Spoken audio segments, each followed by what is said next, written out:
Kabanata 11. Ang sampal ay napakabilis. Sa sandaling sinasalita ang mga salitang ito, ang pansin ng lahat ay agad na iginuhit sa kanila.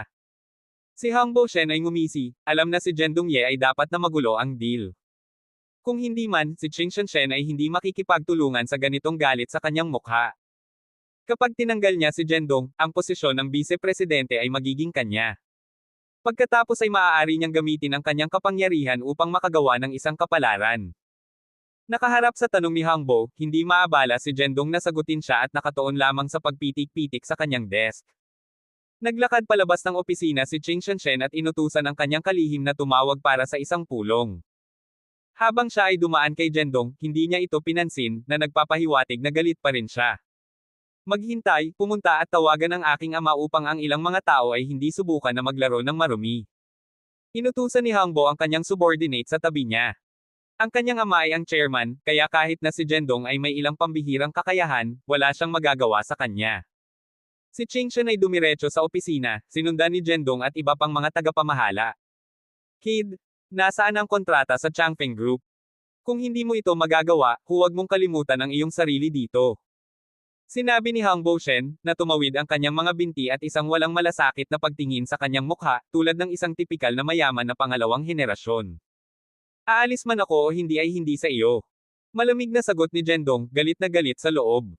Maaaring wala akong magawa sa iyo, ngunit makikita mo sa lalong madaling panahon.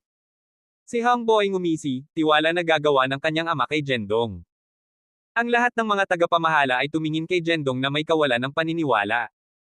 Paano ang isang binata na katulad niya, na walang mga kwalifikasyon, ay may kakayahang makipagtulungan sa Changfeng Group? Si Qing Shen ay walang kapangyarihan. Galit siya na hindi nakuha ni Jendong ang kontrata, na nangangahulugang kailangan niyang umalis sa kumpanya.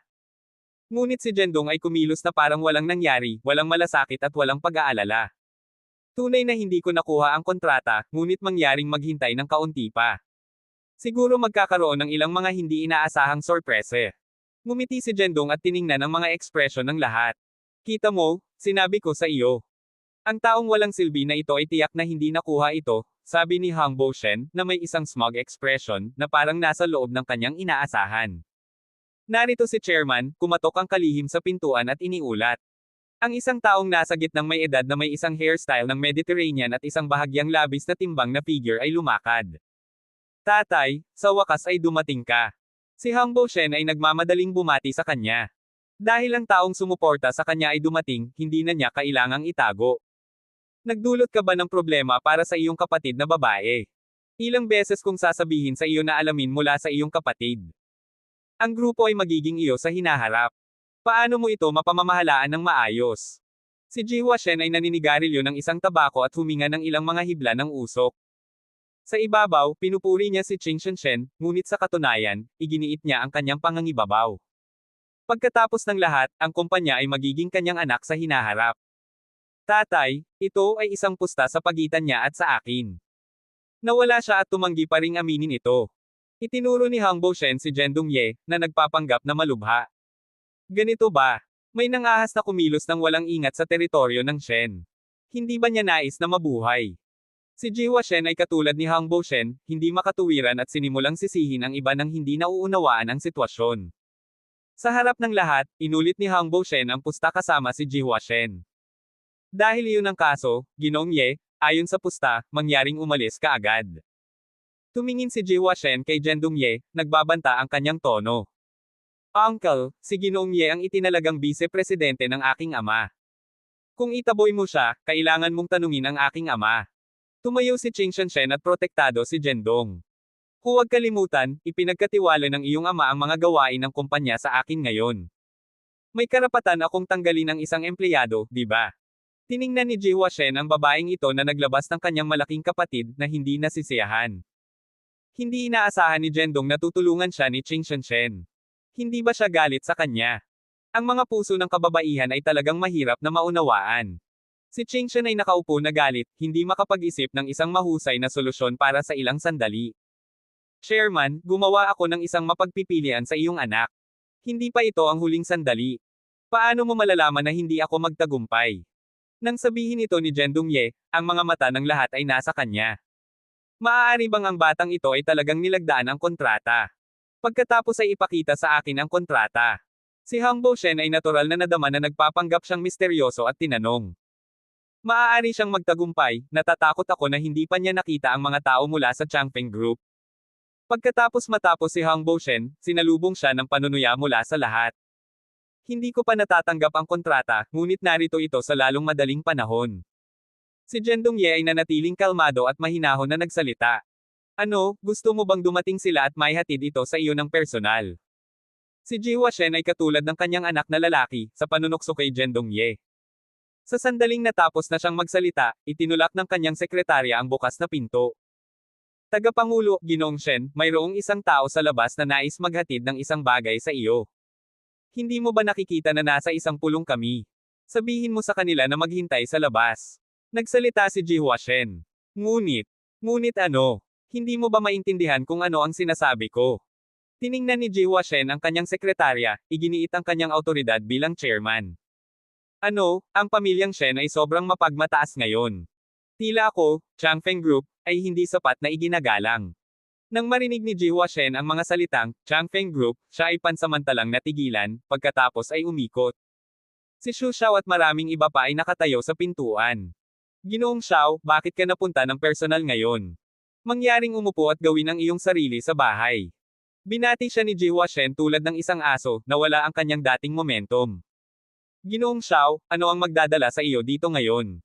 Umupo si Xu Xiao, at si Ji Huashen ay magalang na tumayo sa tabi niya, tumango ang kanyang ulo.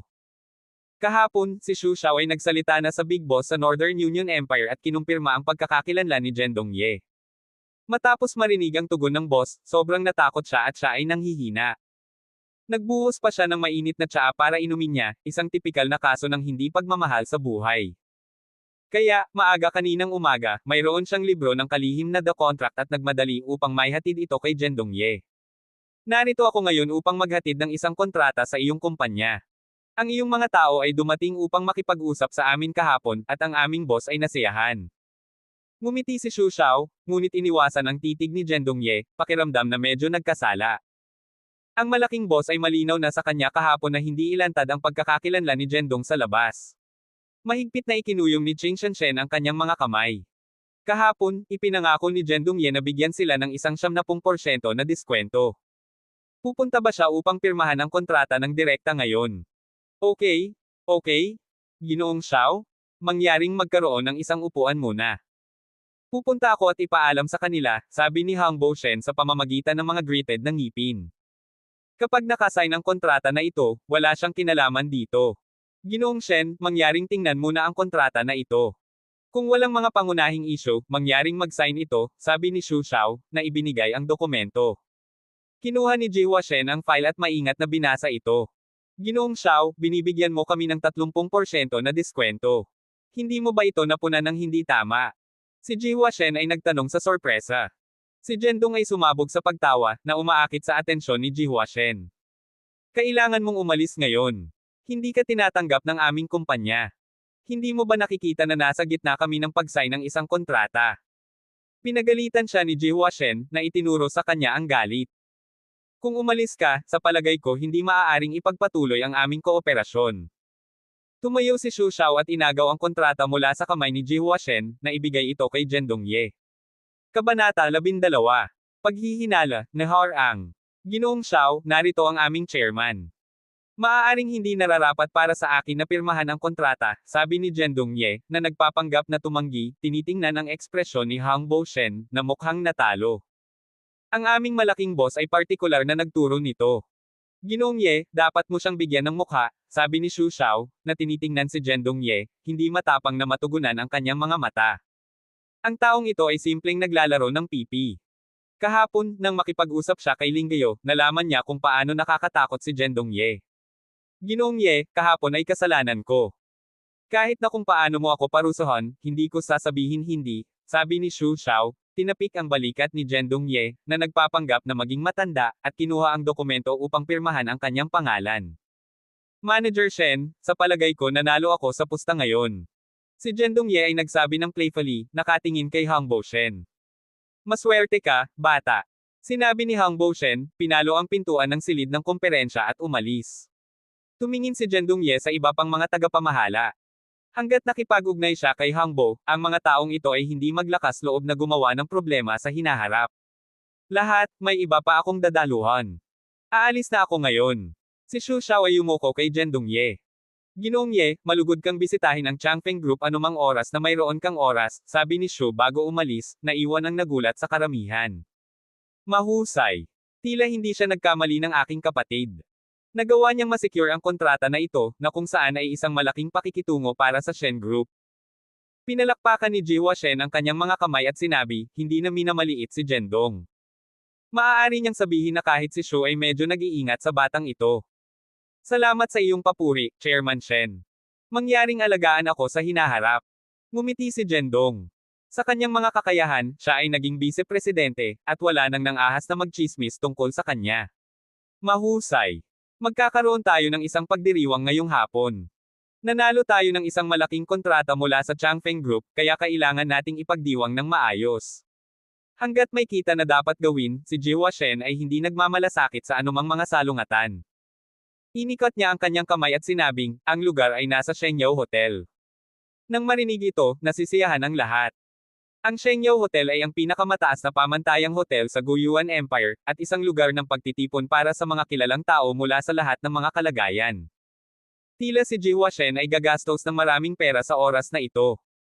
Naglakad palabas ng opisina si Jendong Ye, at maraming tao ang bumati sa kanya. Kumusta, Ginoong Ye? Ginoong Ye, narito ang mga detalye ng susunod na proyekto. Si Jendong Ye, na nagtatrabaho bilang isang mersenaryo sa loob ng maraming taon, ay biglang nakaramdam ng kaunting hindi komportable sa ganitong uri ng pasasalamat. Kukunin ko ang aking mga magulang para sa pagdiriwang ngayong hapon. Dadalhin ka ng driver sa hotel. Naglakad si Qing Shen sa tanggapan ni Jendong Ye, na may isang pahiwatig pa rin ng sama ng loob sa kanyang tono. Hindi na kailangang mag-abala sa iyong sarili. Kukuha ako ng taxi doon mamaya. Inihayag ni Jendong Ye ang kanyang kamay. Si Ji Shengshen ay isang shareholder din ng kumpanya, ngunit siya ay nagretiro na at wala na. Gayunpaman, karaniwang dadalo siya sa mga naturang pagtitipon ng personal. Wala ka bang ipapaliwanag sa akin? Tanong ni Qing Shen nang walang magawa nang makita niya ang ekspresyon ni Jendong Ye. Ipaliwanag na ano? Sa araw na iyon nang kinausap natin ang kooperasyon, si Xu Xiao ay walang ganitong saloobin. Ngayon, tinatrato kanya ng mabuti, kahit natakot sa iyo. Si Qing Shen ay napakamatalino at napansin ang mga maliliit na detalye na natural. Sinabi mo na tinulungan kanya dahil naisave mo ang kanyang buhay noong ikaw ay nasa Northern Alliance Empire dati. Hindi ko inaasahan na ang Changfeng Group ay isa sa kanyang mga industriya. Kaya't tinulungan kanya bilang isang pabor, sabi ni Qing Shen. Ipinaliwanag ni Jendong Ye nang hindi namumula o lumaktaw ng isang talunin, nakatingin kay Qing Shen.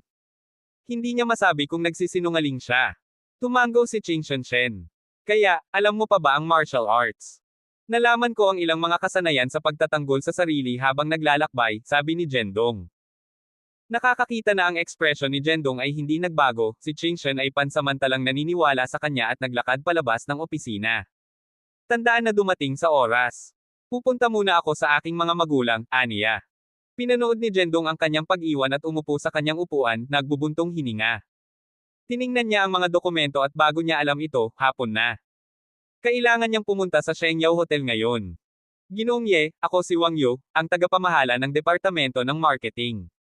Mayroon akong kotse dito. Magkasama ba tayong pupunta? Nakita ng isang supervisor si Jendong at mabilis na lumapit sa kanya, sinusubukan na palugdan siya. Hindi, salamat. Kukuha ako ng isang taxi sa aking sarili. Kamusta ka? Tumanggi si Jendong.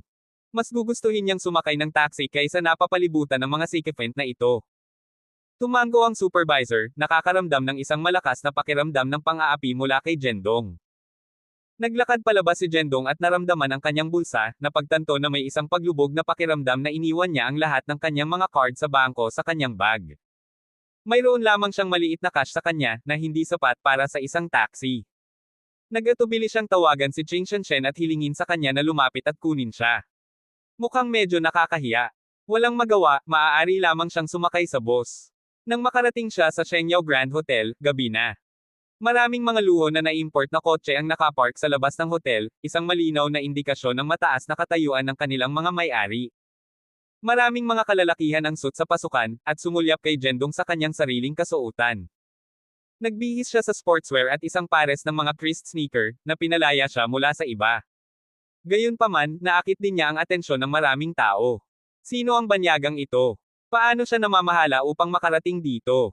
Ang tinig ng isang lalaki ay nagmula sa likuran niya. Tumalikod siya.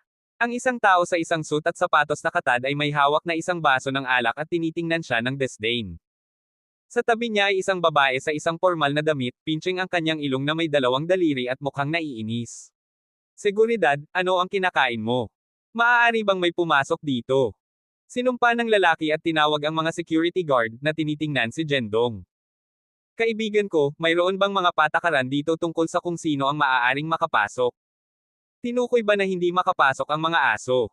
Si Jendong ay nagretort ng matindi, hindi pinipigilan. Matalim ang tingin niya. Manggahas kang tawagan akong aso, maliit na brat. Alam mo ba kung sino ako? Galit ang lalaki at itinaas ang kanyang baso, handa na ibuhos ito kay Jendong. Hinawakan ni Jendong at pinigilan siya, gamit ang kanyang panloob na lakas upang hawakan ang palso ng lalaki at nagdulot sa kanya ng matinding sakit. Pagkatapos hayaan mo akong makita kung sino ka, aniya. Pinakawalan ni Jendong ang kanyang kamay, at ang lalaki ay nagngangalit sa kanyang mga ngipin sa sakit. Ako ang pinuno ng pananaliksik sa merkado sa The Shen Group. Kung manggulo ka sa akin, ikinalulungkot mo ito. Itinuro ng lalaki si Jendong at sinumpa, at ang babae ay sumigaw sa kanya. Tumingin ka sa iyo, nagbihis tulad ng isang masungit. Sa palagay mo maaari kang pumasok dito. Tumawa silang dalawa kay Jendong, na pinapabayaan siya at nakataas ang kanilang sariling katayuan. Pareho ka bang talento mula sa pangkat na Ye? Pinigilan ni Jendong ang kanyang galit at mahinahon na nagtanong. Ano, natatakot ngayon? Bakit hindi ka lumuhad at pakantaban ang aking sapatos? Bibigyan kita ng tip. Tumawa ang lalaki at pinalawak ang kanyang sapatos na katad sa harap ni Jendong. Kung nais mong magpatuloy sa pagtatrabaho sa pangkat ng Ye, mas mahusay mong panoorin ang iyong bibig. Kalmadong nagsalita si Jendong. Ano, sa palagay mo ba ikaw ang CEO? Paano mo kami itinuro kung paano kumilos? Ang lalaki ay malapit ng sampain si Jendong dahil sa hindi alam ang kanyang lugar kapag ang isang tao ay lumakad mula sa malayo. Ito ay ang kanyang boss, ang pinuno ng departamento ng merkado, si Wang Yu. Manager Yu, nandito ka rin. Nakarating na lang ako at narinig na ang kumpanya ay nagkakaroon ng piging. Anong swerte? Nawala ng pagmamataas ang lalaki at mabilis na lumakad upang batiin si Wang Yu. Hindi siya pinansin ni Wang Yu at napansin lamang si Jendong Ye. Ye, CEO Ye? Bakit ngayon ka lang dumating? Ang chairman at Ginoong Shen ay naghihintay sa iyo. Kabanata 13. Ang piging. Ye. Ginoong Ye. Ang lalaki at ang babae sa tabi niya ay tumingin kay Jendong Ye sa kawalan ng paniniwala, pakiramdam na kinakabahan. Tama, kayo ay nagpunta sa isang paglalakbay sa negosyo dati. Hayaan akong ipakilala sa inyo sa aming bagong vice-presidente. Lahat ng tao sa piging ngayon ay narito dahil sa kanya. Nang sabihin ito ni Wang Yu, ang dalawa sa kanila ay mukhang mga deflated na mga lobo, na tinitingnan si Jendong sa kakilakilabot. Ginoong Ye, bulag kami at walang alam. Mangyaring patawarin mo kami. Halos lumuluha ang lalaki. Hindi magiging madali para sa kanila ngayon na nasaktan nila ang vice-presidente. At ngayon lang, sinabi ni Wang Yu na ang kanilang chairman at Ginoong Ye ay naghihintay sa kanya. Gaano karaming mukha ang kailangan nilang isuko? Tiningnan sila ni Jendong, na parang nanunood ng isang clown show. Manager Yu, dapat mong disiplinahin ang iyong mga subordinate upang hindi makapinsala sa imahe ng kumpanya. Matapos magsalita, iniwan ni Jendong ang isang nagugulat na si Wang Yu at ang nerve na dalawa, at dumiretso sa pangkat ng Sheng Yao. Nang pumasok siya sa pribadong silid, dumating sina Jie Shengshen at Zhang Hui, kasama ang dalawang binata na hindi pamilyar na mga mukha. Si Hang Boushen ay sumulyap kay Jendong na mabangis, habang ang dalawang hindi pamilyar na mukha ay bumulong sa bawat isa. Kumusta, dapat kang bagong vice-presidente ng Shen. Ako si Heng Gigao. Ako si Jijuen Huang, isang kaibigan ni Hong Bos. Tumayo ang dalawa at nakipagkamay kay Jendong, sizing siya. Kung hindi sinabi sa kanila ni Hang Boushen, na hinuhusgahan sa pamamagitan ng kanyang hitsura, naisip nila na narito siya upang mangolekta ng scrap. Si Jendong ay magalang na pinalawak ang kanyang kamay at naupo sa tabi ni Qing Shenshen. Jendong, nagawa mo ang isang mahusay na trabaho. Tila hindi ko napili ang maling tao, hawak ni Jie Shengshen ang kanyang baso ng alak at hindi maitago ang kanyang ngiti habang tinitingnan niya ang kanyang anak na babae at si Jendong. Pumayag din si Zhang Hui. Hanggat hindi sinaktan ni Jendong ang kanyang anak na babae, maaari siyang sumama kay Qingshan. Si Qing Yingshen, sa kabilang banda, mabangis na sinaksak ang kanyang kutsilyo at tinidor sa mesa, nagbubulong-bulungan ng isang bagay at nakatingin kay Jendong. Pinsan, ano ang mali? Sino ang nagbuli sa iyo? Napansin ni Hang Boushen ang kanyang abnormality at nagtanong. Hindi nagsasalita si Qing Ying, naaayon ang kanyang mga mata kay Jendong. Agad na naintindihan ni Hang Boushen na ang bastos na ito ay dapat na nagalit sa kanya. Pinsan, huwag kang mag-alala. Magkakaroon kami ng isang paraan upang makitungo sa kanya mamaya. Sinabi niya, na sumulyap kina Henggi at Jijuan, at ang tatlo sa kanila ay ngumiti ng masama. Naglakad si Jijuan kay Jendong kasama ang kanyang baso ng alak at sinabing, Ginoong Ye, kailangan pa nating malaman mula sa iyo sa hinaharap tungkol sa negosyo. Hayaan mo akong mag-toast muna sa iyo. Kinuha ni Jendong ang kanyang baso ng alak, hindi alam kung ano ang napuntahan ng mga taong ito, ngunit dahil sila ay mga kaibigan ni Hang Boushen, dapat na nahirapan sila sa kanya. Ginoong Ye, narinig ko na bumalik ka lamang mula sa Northern Alliance Empire. Dapat kang maging napakakaalaman tungkol sa kanilang musika, tumayo rin si Henggi. Nang marinig ito, natigilan si Jendong, at ang lahat ng mga mata ay nasa kanya. Tumingin siya kay Hang Boushen, na nakatingin sa kanya ng isang nakakahamak na ekspresyon. Jendong, alam mo ba kung paano maglaro ng piano? Nag-uusisa si Jijuan at may pag-aalala. Si Hang Boushen ay naglaro ng isang maliit na trick, unang pinupuri si Jendong, at pagkatapos ay ginagawa siyang gumanap sa harap ng lahat. Tiyak na mahihirapan ni Jendong na tumanggi sa harap ng napakaraming tao, at pagkatapos ay mapapahiya niya ang kanyang sarili. Naramdaman ni Hang Bo na nalulugod lamang ang pag-iisip tungkol dito. Sina Jijuan at Henggi ay nasa kahots at binalak din na mapawi ang mga espiritu ni Jendong. Ginoong Ye, dahil ang lahat ng mga matatanda ay narito ngayon, maglaro ako ng isang piraso ng piano upang buhayin ang mga bagay, sabi ni Henggi na may peking ngiti, na humihiling ng mga tagay mula sa karamihan.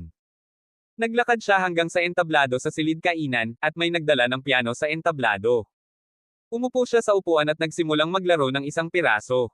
Ang lahat ay nagtaas ng kanilang mga hinlalaki sa paghanga, at ang pagganap ni Henggi ay mahusay na natanggap. Ang aking kapatid dito ay isang nagtapos sa Northern Alliance Music Academy, at ang paglalaro ng piano ay tulad ng paglalaro ng bata sa kanya, ipinakilala siya ni Hang Boushen sa lahat. Matapos ang paglalaro ni Henggi, yumuko siya sa entablado na may pino na pag-uugali. Dahan-dahan siyang lumakad sa entablado at tiningnan si Jendong. Narinig ko na ang mga kasanayan sa piano ni Ginoong Ye ay hindi mas mababa sa minahan. Gusto kong makita ito ngayon. Hindi alam ni Jendong kung paano tumugon, at ang mga mata ng lahat ay nasa kanya. Ang mga labi ni Henggi ay nakakulong sa isang malamig na ngiti. Hanggat napahiya ni Jendong ang kanyang sarili sa entablado, magagawa ang kanyang misyon. Henggi Gao, mas mahusay kang maging matapat at huwag maglaro ng anumang mga trick dito. Biglang tumayo si Qing Shen mula sa tabi ni Jendong. Miss Shen? Bakit ka nagagalit? Nais ko lang na gumanap si Ginoong Ye at magturo sa amin ng isang bagay. Dahil ganito ito, kalimutan ito. Nagpanggap si Henggi na nagsisisi at malapit nang umalis. Henggi, sinasabi ko sa iyo, huwag mong isipin na maaari mong iinsulto si Jendong na ganito. Hindi siya mahuhulog para sa iyong maliit na trick. Bagaman nakikipagtalo sa kanya si Qing Shen, nanatili pa rin siyang kalmado at composed. Huwag isipin na maaari mong iyon ang mga talahan na yan tulad nito. Ang ilang mga tao ay palaging magiging mga feeder. Si Qing Shen ay sumigaw kay Hang Boushen, na hindi man lang siya tumingin sa mata, habang ang kanyang mga salita ay tumama ng direkta. Qing Shen, huwag maging bastos sa ating panauhin. Si Ji Shen ay nakulong sa mesa upang pigilan si Qing Shen. Kalimutan mo ito. Isang pagong na nagtatago sa likuran ng isang babae, parang wala kang mga kasanayan, ipinagmamalaki lamang. Umiling-iling si Henggi at tinitigan si Jendong. Dahil masigasig kang matuto, at ubiling bibigyan kita ng isang aralin. Sa ilalim ng nakakamanghang titig ng lahat, si Jendong ay lumakad papunta sa entablado. Lihim na nalulugod si Henggi, tila na si Jendong ay ganap na nahulog sa kanyang bitag. Nais ni Qing Shen na hawakan si Jendong, ngunit nakikita ang kanyang tiwala na ekspresyon, pinakawalan niya ang kanyang kamay. Kid, ngayon ipapaalam ko sa iyo kung ano ang mangyayari kapag ginulo mo ako. Bulong ni Hang Boushen, na nagbibigay ng signal kay Henggi. Upang maiwasan ni Jendong na makakuha ng maswerte, si Henggi ay nagtamper sa piano pagkatapos ng kanyang pagganap. Sinadya niyang gawing mas malakas ang ilang mga susi at ang iba pa ay mas malambot, kaya kahit na si Jendong ay may pambihirang kasanayan, gagawa pa rin siya ng tanga sa kanyang sarili. Si Hang Shen ay mukhang nasiyahan habang tumango siya kay Heng Gigao. Desidido siyang turuan si Jendong ng isang aralin ngayon. Sino ang taong ito? Paano siya maglakas loob na maglaro ng piano? Maaari ba niyang bayaran ito kung masisira niya ito? Oo, tingnan mo siya, parang hindi siya tulad ng isang taong nagsasagawa ng piano. Maghintay na lang tayo at tingnan. Kapag gumawa siya ng tanga sa kanyang sarili, tingnan natin kung paano niya ito pinangangasiwaan. Hindi pinapansin ang mga pag-aalinlangan mula sa ibaba, si Jendong ay casual na pinindot ang ilang mga susi sa piano. Ang isang malupit at hindi kasiya siyang ingay ay biglang sumabog, nahuli ang lahat sa pagmamatsyag. Kabanata 14. Bangkwat sa ibaba. Hahaha, narito ang taong ito upang matawa tayo, di ba? Sinusubukan pa ba niyang magpakita ng ganito? Tinakpin ng madla ang kanilang mga tainga at tiningnan si Jendong. Si Ching Shen at ang iba pa ay nakasimangot, mukhang nag-aalala. Gayunpaman, si Jendong ay hindi naapektuhan ng kanilang mga reaksyon. Patuloy niyang nilalaro ang piano sa kanyang sarili. Para bang siya ay isang ganap na naiibang tao mula sa dati. Ang masayang melody ay umalangaw-ngaw, at ang kalagayan ng lahat ay naging nakaka-relax at masaya. Sa susunod na sandali, ang musika ay naging madamdamin at iginuhit ang lahat sa isang kamangha-manghang mundo. Isinara ni Jendong ang kanyang mga mata at higit na naglalaro at mas masigla, ang kanyang mga daliri ay sumasayaw sa mga susi. Kapag natapos ang kanta, lahat ay nalubog pa rin sa mundo na nilikha lamang. Ang bulwagan ay naging sobrang tahimik sa isang sandali, at pagkatapos ay may isang taong nagsimulang mag-applaud ng dahan-dahan. Ang iba ay sumunod sa suit, at sa lalong madaling panahon ang palakpakan ay sumabog. Si Jendong Ye ay naging focus ng karamihan ng sandali. Walang inaasahan na ang isang tao na mukhang malinaw at hindi napapansin ay maaaring maglaro ng piano ng maayos. Ngumiti si Jendong, tumayo, yumuko ng magalang, at pagkatapos ay bumaba mula sa entablado. Jendong, mahusay kang naglaro, talagang ipinagmamalaki mo kami. Naging pula ang mukha ni Jie Shengshen habang binigyan siya ng isang hinlalaki. Tanging si Hang Shen at ang iba pang dalawa ay may madilim na ekspresyon. Kahit na sinubukan ni Henggi na ay sabotahe siya, ang taong ito ay maaari pa ring maglaro ng maayos. Sino siya? Isang Diyos. Tinapik ni Henggi ang mesa. Siya ay isang mapagmataas na tao, ngunit nakikita niya na ang mga kasanayan sa paglalaro ni Jendong ay talagang mas mahusay kaysa sa kanya. Hindi siya makapaniwala nang sabihin sa kanya ni Hangbo na si Jendong ay isang bansang bumpkin lamang mula sa kanayunan. Hangbo, hindi ka patas. Sinabi mo na si Jendong ay walang silbi, ngunit lumiliko na itinago niya ang kanyang mga talento. Nadama niya ang labis na pagkakamali, lahat dahil hindi malinaw ang mga bagay, na ginagawang masama ang mga ito sa harap ng iba. Bumaba si Jendong mula sa entablado at tiningnan si Henggi. Kaya, may natutunan ka ba? Ang mga mata ni Jendong ay puno ng pag-aalipusta, kahit na hindi nakakagambala na tumingin kay Henggi ng direkta, na tumagilid ang kanyang ulo sa gilid. Si Henggi ay hindi naglakas loob na tumingin. Bilang isang mag-aaral ng Music Academy, alam niya kung gaano kahirap ang piraso na nilalaro ni Jendong. Ito ay isang obra maestra na ginawa ng isang kompositor na klase ng mundo sa loob ng 5 taon, at hindi niya inaasahan na maayos na maisigawan ni Jendong. Salamat, Ginoong Ye, para sa iyong gabay. Magsusumikap ako upang malaman. Ibinaba ni Henggi ang kanyang ulo, nawala ang kanyang nakaraang kumpiyansa. At para sa ilang mga tao, huwag palaging isipin na maaari kang kumita ng pera sa pamamagitan ng pagiging matalino. Kung mayroon kang kakayahan, dumating at ipaglaban ito sa iyong sarili, huwag subukang maglakbay sa iba sa likod ng kanilang mga likuran. Si Hang Shen at ang iba pang dalawa ay agad na naging matapat. Parehong alam ni na Heng Gigao at Ji Juanhuang ang kanilang lugar at humihiling lamang sila ng problema sa pamamagitan ng pananatili rito, kaya't mabilis silang tumayo at umalis na may isang dahilan. Uncle Shen, nagtataka ako kung ang aking pagganap ay kasiya siya sa iyo. Naglakad si Jendong, yumoko, at nagtanong ng may ngiti. Ito ang kahilingan ni Ching Shen. Bago sila magpakasal, hindi nila masabi sa sino man ang tungkol sa kanilang relasyon. Hindi lamang upang maiwasan ang chismis, kundi pati na rin upang maiwasan ang problema mula sa ilan sa mga dating suitors ni Ching Shen na maaaring magdulot ng mga problema para kay Jendong. Bagaman hindi natatakot si Jendong sa mga bagay na ito, kailangan niyang sumunod sa kahilingan ni Ching Shen. Hindi masama, hindi masama. Masaya ang iyong ama kung alam niya kung gaano ka matagumpay. Si Ji Shengshen ay labis na nasiyahan kay Jendong bilang kanyang manugang at labis na nalulugod sa kanya. Ngunit habang ang ilan ay masaya, ang iba ay nag-aalala. Dahil ang relasyon sa pagitan ni Jendong Ye at Qing Shengshen ay nagpainit, hindi nasisiyahan si Qing Yingshen. Pinagsisisihan niya ang pakikinig sa mga salita ni Zhang Hui at hindi pinakasalan si Jendong. Ngayon ang isang natitirang tao ay lumayo sa kanya, at ikinalulungkot niya ito ng malalim. Ngunit walang nagmamalasakit sa pangit na mukha ni Qing Yingshen. Si Jendong Ye ay tumingin kay Qing Shengshen ng malumanay. Lahat, ngayon ay maglaro ako ng isa pang piraso ng musika para sa pinakamagandang ginang sa silid. Nagsalita ulit siya at naglakad papunta sa entablado, naglalaro ng piraso na may sobrang nakapapawi na tono, ang kanyang mga mata na puno ng pagmamahal para kay Qing Shengshen.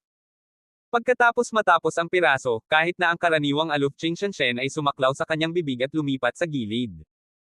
Lahat ay nalubog sa magandang musika, at walang nagmamalasakit na inilaan ni Jendong ang piraso.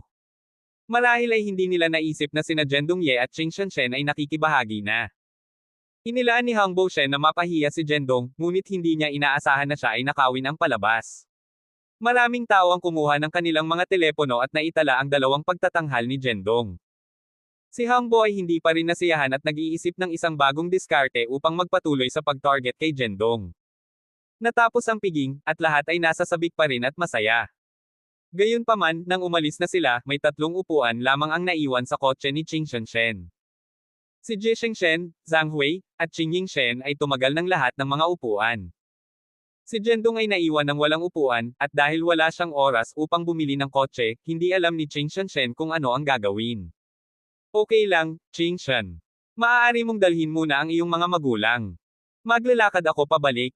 Nang ako ay nasa Northern Union Empire, dati akong nag-jogging tuwing gabi, sabi ni Jendong, hindi nais na gawing mahirap ang mga bagay para kay Qing Shen. Bakit hindi mo itaboy ang aking mga magulang sa bahay, at kukuha ako ng taxi? Iminungkahi ni Qing Shen, nag-aalala na maaaring mawala si Jendong dahil bago siya sa bansa ng Longyuan. Okay lang. Babae ka, at hindi ligtas na sumakay ng taxi sa gabi. Dapat kang bumalik ng mabilis. Babalik ako sa lalong madaling panahon, tiniyak ni Jendong. Si Qing Shen ay nag-aalangan sa una, ngunit si Jendong ay naglakad na ng hindi lumingon. Umiling-iling siya nang walang magawa at pinaalalahanan siyang maging ligtas bago magmaneho palayo. Pinanood sila ni Hang Boushen na umalis mula sa likuran. Sa sandaling nawala ang kadiliman ni Qing Shen sa kadiliman, kinuha niya ang kanyang telepono at ngumiti. Ito ba si Biaoge? Ito ay si Hang Boushen. Mayroon akong isang maliit na pabor na hilingin sa iyo, sabi niya sa telepono.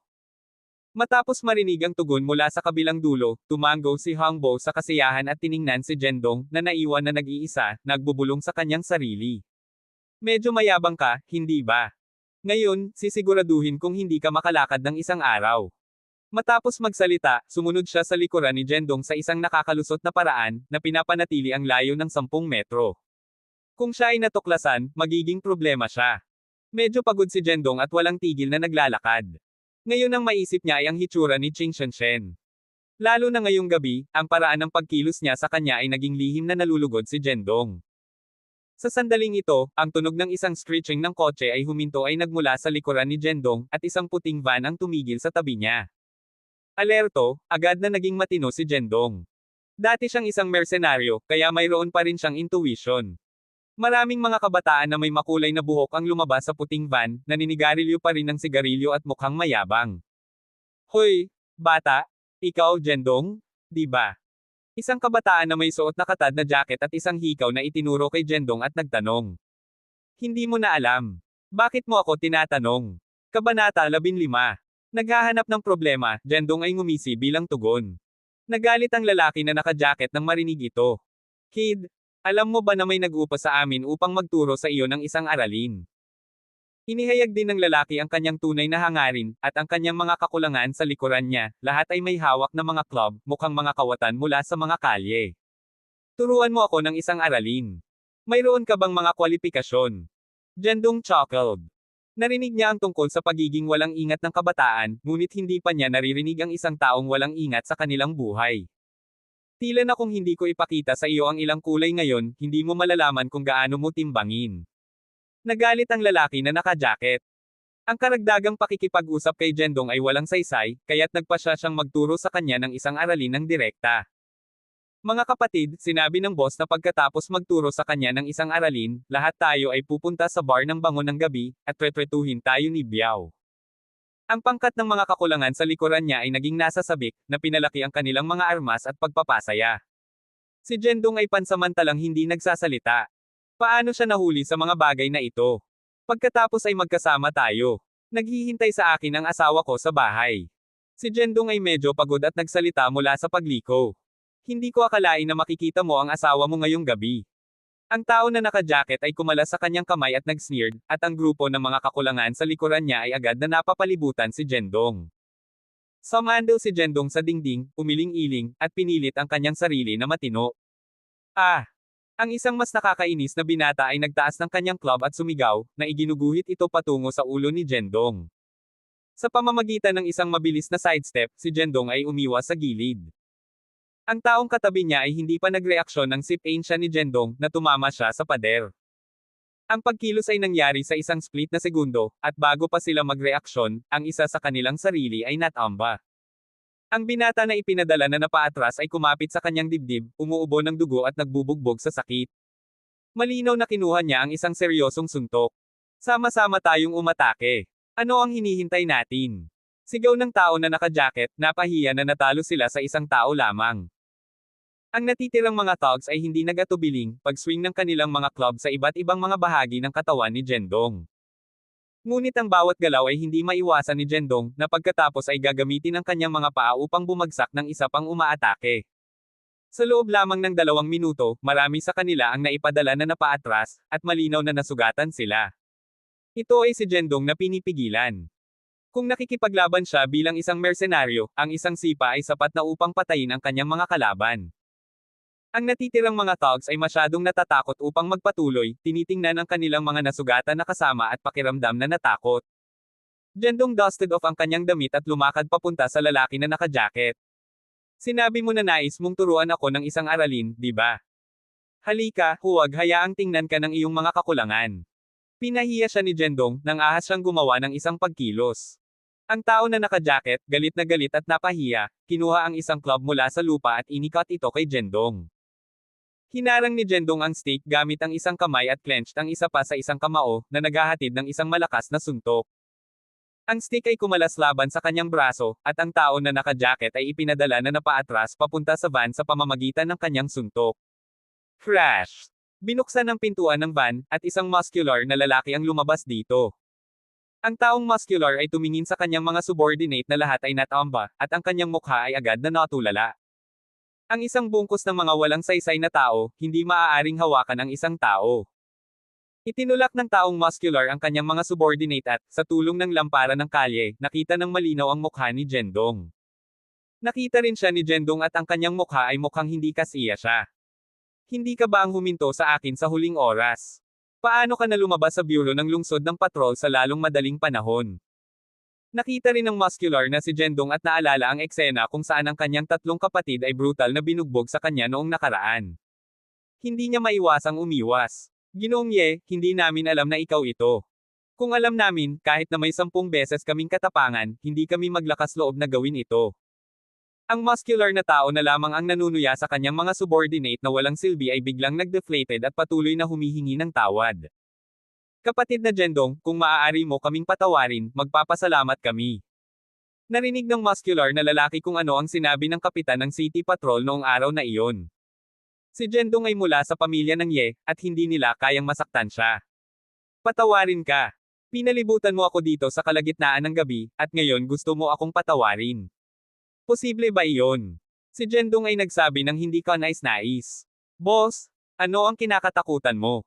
Sama-sama natin siyang salakayin. Hindi ako naniniwala na maaari niyang talunin ang napakarami sa atin. Ang tao na naka-jacket ay malinaw na hindi kumbinsido at pinilit ang kanyang sarili na tumayo, nagsalita. Sa sandaling sinasalita ang mga salita, ang tao na naka-jacket ay nakatanggap ng isang mabibigat na sinampal mula sa burly na tao. Kapatid na Jendong, patawarin mo kami, hindi namin alam ang mas mahusay. Ang tao na naka-jacket ay hindi inaasahan na ang kanilang matigas na pinuno ay matakot sa isang binata sa kanyang 20s. Ngunit maaari lamang siyang manahimik matapos na masampal, tahimik na tinitiis ang sakit. Upang maging matapat, maaari kitang pakawalan, ngunit kailangan mong sabihin sa akin kung sino ang nagpadala sa iyo. Si Jendong ay natural na hindi naniniwala na ang burly na tao ay may mga guts upang pigilan siya, dapat mayroong isang tao sa likuran niya. Brother Jendong, hindi ito magandang ideya. Bago matapos ng burly man ang kanyang pangungusap, siya ay sinipa ng husto sa tiyan. Mabilis na sabihin sa akin, ang aking pasensya ay limitado. Galit na galit si Jendong. Alam ng burly man na nasa panganib ang kanyang buhay kung hindi siya nagsalita ngayon, kaya mabilis siyang sumagot, ito ay si Biao na nagpadala sa amin. Nasaan na siya ngayon? Nasa ikalimang pribadong silid siya sa The Night Fragrance Bar, at hinihintay niya kaming ibalik ka. Hindi na makapagsalita ang burly man na nakakapit sa sakit ng kanyang tiyan. Nagmaneho ka, dalhin mo ako sa bar ng bango ng gabi. Natagpuan ni Jendong ang isang tao na hindi pa pinalo, sumakay sa kanilang van, at iniwan ng mayabang. Ang burly man ay nadama na walang pag-asa, itinapon pa niya ang mga susi ng kotse noong nakaraang oras, at ngayon ang kanyang sasakyan ay ninakaw muli. Sa gabay ng tao, dumating si Jendong sa bar ng gabi ng bar. Sa pasukan ng bar, maraming mga thugs na kumikilos bilang mga security guard. Dumiretso siya, ngunit tumigil sa pintuan. Bata, alam mo ba kung kanino ang teritoryo na ito? Kailangan mong magbayad upang makapasok sa mukha mo. Ang tawag ay kumalas ng isang wad ng mga panukalang bata sa harap ni Jendong. Narito ako upang makita ang iyong boss, Biao. Mangyaring humakbang, mahinahon na sagot ni Jendong. Sino ka sa palagay mo? Gusto mong makita ang aming boss, Biao. Alam mo ba kung sino siya? Tumawa ang tawag. Hindi. Bakit hindi mo sinabi sa akin? Tanong ni Jendong. Ang aming boss na si Biao ay ang numero 1 figure sa ilalim ng lupa ng Nanzhou City. Kahit na ang malaking pagshot sa Nanzhou City ay kailangang magpakita ng paggalang sa kanya. Ipinagmamalaki ng Tog. Sa kasong iyon, dapat ko siyang makilala pa. Sinabi ni Jendong, itinulak ang Tog at papasok. Kunin mo siya. Sumigaw ang Tog sa kanyang walkie-talkie. Nakita ni Jendong ang isang pangkat ng mga Togs na papunta sa kanya, ngunit hindi siya natatakot. Nakipaglaban siya at natamba silang lahat sa kanyang mga kamao. Sa wakas, natagpuan niya ang ikalimang pribadong silid sa ikalawang palapag at sinipa ang bukas ng pinto. Sa loob, mayroong isang muscular na lalaki na may mga tato at ilang magagandang kababaihan na kasama niya. Dapat kang maging Biao Chen, malamig na sinabi ni Jendong. Oo, at nakipag-ugnay ka lang sa aking pribadong silid. Alam mo ba ang mga kahihinatnan? Sagot ni Biao. Bago niya matapos ang kanyang pangungusap, pinukpok ni Jendong ang kanyang ulo sa mesa, na nagdulot ng gulo. Maraming mga batang babae sa sofa ang biglang natakot, nanginginig at nakatingin sa isa't isa sa kakilakilabot. Ano ang mga kahihinatnan? Sabihin mo sa akin ng malinaw. Dumating ka sa akin, hindi ba? Narito ako. Sinulyapan ni Biao si Jendong at napansin ang kanyang malamig na mga mata at ang aura ng pagpatay na nagmula sa kanyang katawan. Sino ka? Tanong ni Biao Chen nang may lakas ng loob. Ako ang taong hinahanap mo. Hindi mo ba ako hinihintay dito? Sumagot si Jendong. Ikaw. Ikaw si Jendong. Natigil si Biao. Sabihin mo sa akin, sino ang nagpadala sa iyo dito? Pinahigpit ni Jendong ang kanyang braso, na naging sanhi ng sakit ni Biao Chen. Kabanata 16. Ang mastermind sa likod ng mga eksena. Hindi ko masabi, sabi ni Biao Chen. Nang marinig ito, hinigpitin ni Jendong Ye ang kanyang pagkakahawak sa ulo ni Biao, na nagdulot sa mesa na gumawa ng isang gumagapang na tunog. Naramdaman ni Biao na parang ang kanyang ulo ay napunit, ang sakit ay hindi mapigilan. Ito ay si Hangbo Shen mula sa pamilyang Shen. Sinabi ni Biao na may kahirapan. Ang pamilyang Shen, Hangbo Shen. Pinaikit ni Jendong ang kanyang mga mata, isang glint ng ilaw na kumikislap sa kanyang mga mata. Bago pumunta rito, naisip niya na ang mastermind sa likod ng mga eksena ay mula sa pamilyang Gao, ngunit hindi niya inaasahan na ito ay isang tao mula sa kanyang sariling pamilya, ang pinsan ni Qing Shen. Alam ang tunay na salarin sa likod ng mga eksena, siya ay nasa isang problema, higit sa lahat dahil natatakot siyang mapahiya si Qing Shen. Kailan ka tinawagan ni Hangbo Shen? Si Jendong ay nag-furrow ng kanyang mga browser at lumingon upang tumingin sa ilang mga kababaihan na mukhang nagpanik. Kayong mga batang babae, umalis muna. Ang mga kababaihan ay hindi maiwasang ibababa ang kanilang mga ulo at tingnan ng disheveled si Biao Chen. Ano ang tinitingnan mo sa akin? Magmadali ka at makinig sa mga order ni Ginoong Ye at lumabas, galit na sabi ni Biao. Sa isang iglap, ang mga kababaihan ay nagmamadali sa labas ng pribadong silid. Magsalita ka. Inilabas ni Jendong ang kanyang mahigpit na pagkakahawak sa ulo ni Biao at mahinahon na sinabi. Ginoong Ye, napilitan din ako. Kung hindi ito para sa banta ni Hang Boushen, hindi ako manggahas na masaktan ka. Naiintindihan mo, di ba? Ang mukha ni Biao ay naging mapatla habang siya ay tumayo, yumoko. Hindi yun ang aking tinatanong. Kailan ka tinawagan ni Hang Boushen at paano kanya itinuro? Ipaliwanag ito ng malinaw sa akin, ang mga mata ni Jendong ay sumabog ng isang mabangis na ilaw. Hindi siya tinitingnan ni Biao Chen, ang kanyang paghinga ay naging mabilis. Tinawagan ako ni Hang Boushen ngayong kagabi at sinabing nais niyang magturo ng isang aralin. Matapos itong gawin, bibigyan niya ako ng 300,000. Ayon sa address na ibinigay niya sa akin, nagpadala ako ng isang tao upang bantayan ito. Alam mo kung ano ang nangyari sa susunod. Tumayo siya roon, panahunan at naghihintay para sa kanyang hatol. Tinapik ni Jendong ang kanyang mga daliri sa mesa, ang kanyang kilay ay nag-furrow habang naisip niya kung paano haharapin sina Biao Chen at Hang Boushen. Ang isang hindi nakikita na presyon ay napuno ang buong pribadong silid. Ang rate ng puso ni Biao Chen ay pinabilis agad, at ang kanyang mga paa ay nanginginig ng bahagya. Sa sandaling ito, sinumpa niya ang mga ninuno ni Hang Boushen 18 henerasyon sa kanyang puso. Kung hindi ito para sa kanya, hindi niya naisin ang tulad ng isang bituin ng masamang kapalaran. Siya ay nasakop sa sandaling pumasok siya sa pintuan. Kahit na siya ay isang bihasang martial artist sa underworld, wala rin siyang pagkakataon na pigilan. Anong uri ng kapangyarihan ito? Ang kaharian ng pagbabagong anyo, Grandmaster. Ang martial arts realm sa sinaunang Yuan Empire ay nahahati sa Mingjin, isang Jin, pagbabagong anyo, kalahating hakbang na Grandmaster, at prenatal Grandmaster. Ang bawat pangunahing kaharian ay higit na nahahati sa mas maliit na mga larangan, paunang pagpasok, gitnang yugto, mataas na yugto, at rurok. Kung ang dalawang martial artist ay isang pangunahing kaharian, ang mas mataas na taong kaharian ay maaaring agad na patayin ang kanilang kalaban. Ang mga martial artists sa itaas ng kaharian ng pagbabago ay bihirang lumakad sa lungsod at karamihan ay nagsasanay sa malalim na mga patio at bundok.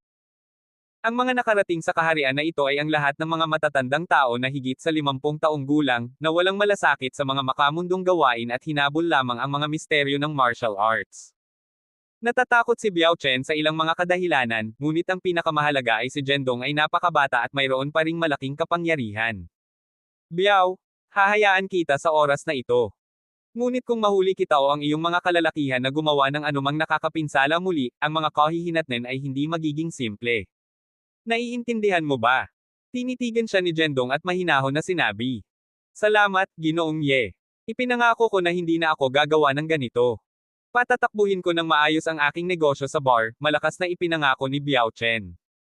Mabuti, ngunit alalahanin ang sinabi mo, mahinahon na sinabi ni Jendong. Ginoong Ye, hindi ko ito malilimutan, sagot ni Biao Chen. Tumango si Jendong at tumalikod upang umalis sa pribadong silid. Nang umalis siya, bumagsak si Biao sa sofa at pinunasan ang malamig na pawis mula sa kanyang mukha. Bago siya makabawi, biglang bumalik si Jendong. May isa pang bagay na halos nakalimutan ko. Huwag sabihin kay Hang Boushen tungkol sa aking pagbisita. Kung tatanungin niya, alam mo kung paano sasagutin, di ba? Nagulat si Biao Chen at tumayo mula sa sofa tulad ng isang tagsibol. Ginoong Ye, alam ko kung ano ang sasabihin. Huwag kang mag-alala, hindi ako tumagas ng anumang impormasyon tungkol sa iyong pagbisita, sabi ni Biao. Mabuti iyon. Tawagan mo ako kung may kailangan ka.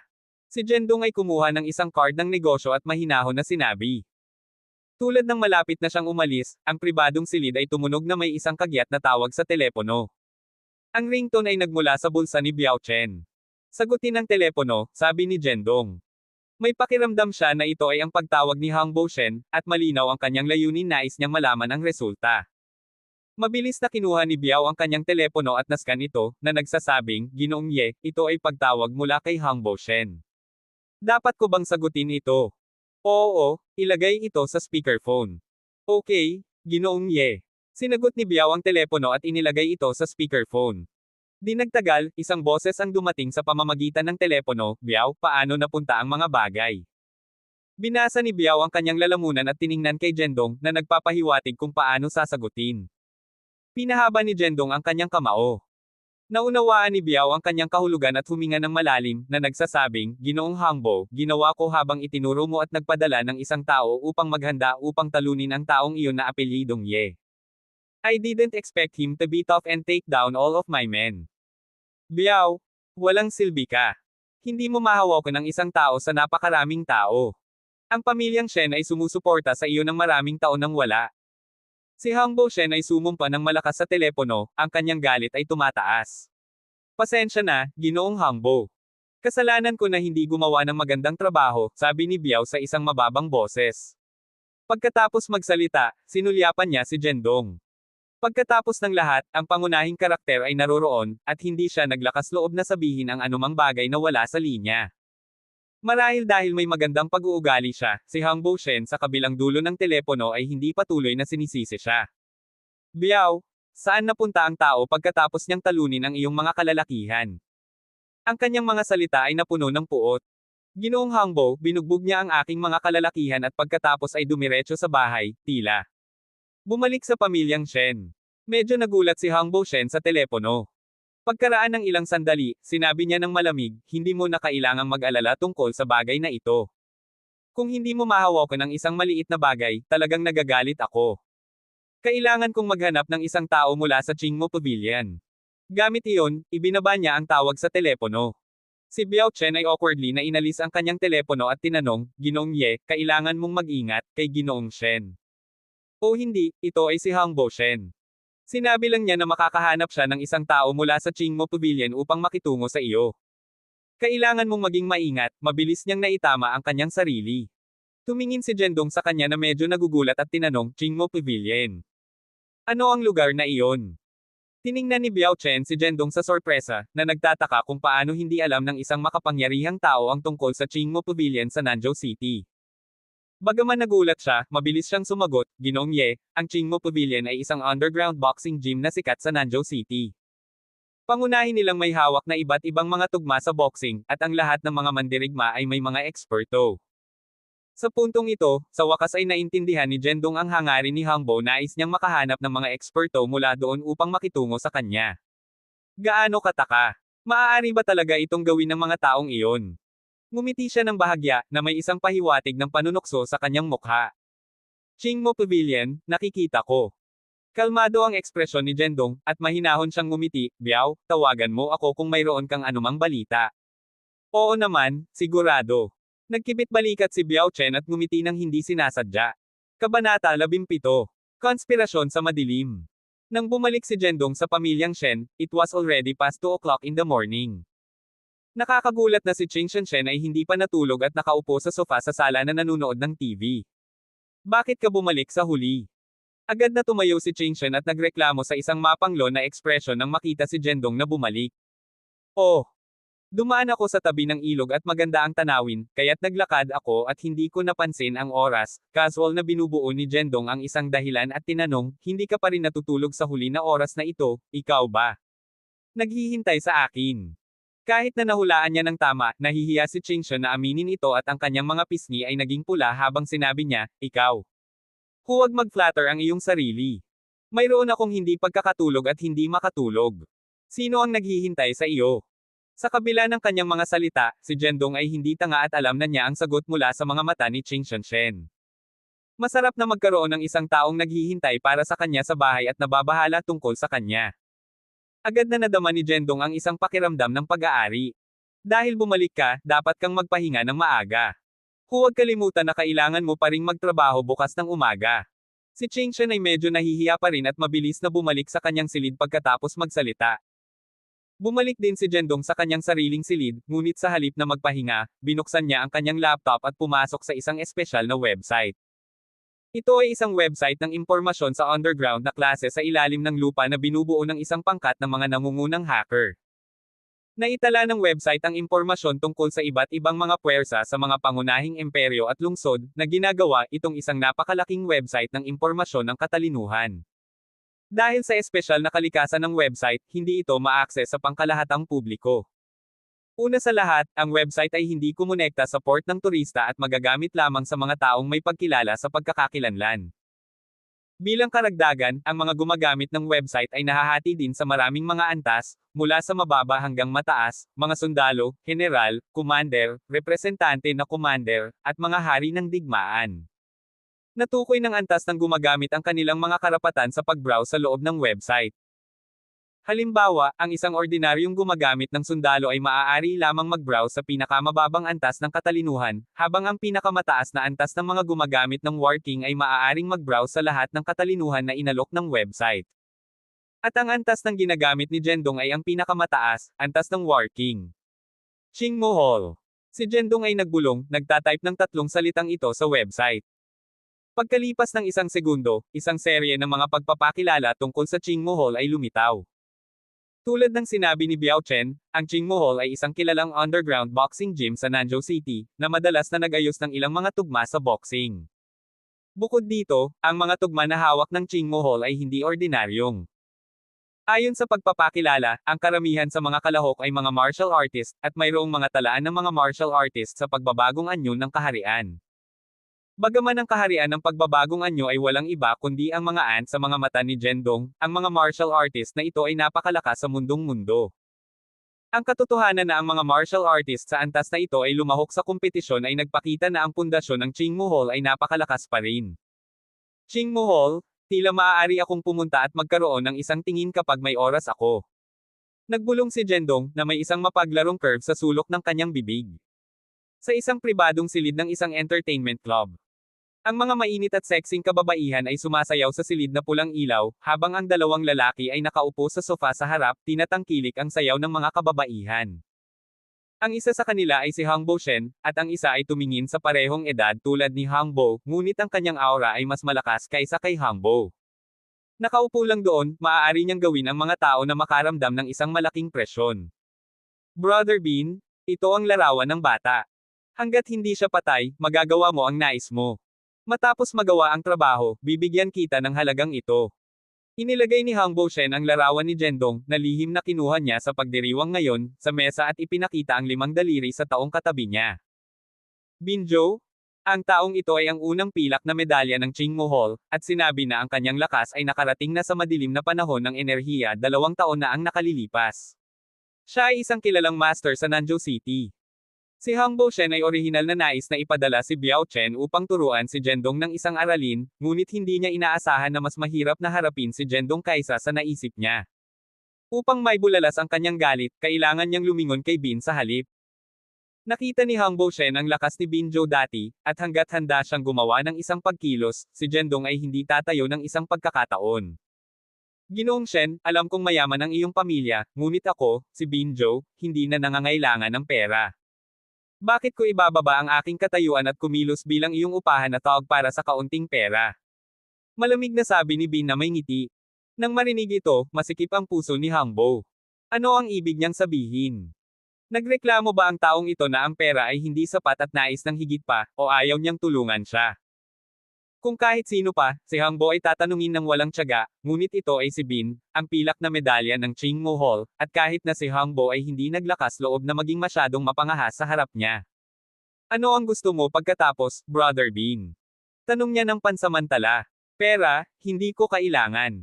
Ang gusto ko ay isang pabor mula sa iyo, Ginoong Shen. Ang mga mata ni Bin ay makitid, at isang masamang ngiti ang lumitaw sa kanyang mukha. Ang taong ito ay medyo kinakalkula. Bagaman inalok siya ni Hang Bo Shen ng isang mataas na presyo, alam niya na ang pera ay may mga limitasyon, ngunit naiiba ang mga pabor. Kahit na si Hang Bo mismo ay hindi malakas, ang pamilyang Shen sa likuran niya ay hindi maaaring ma-underestimated.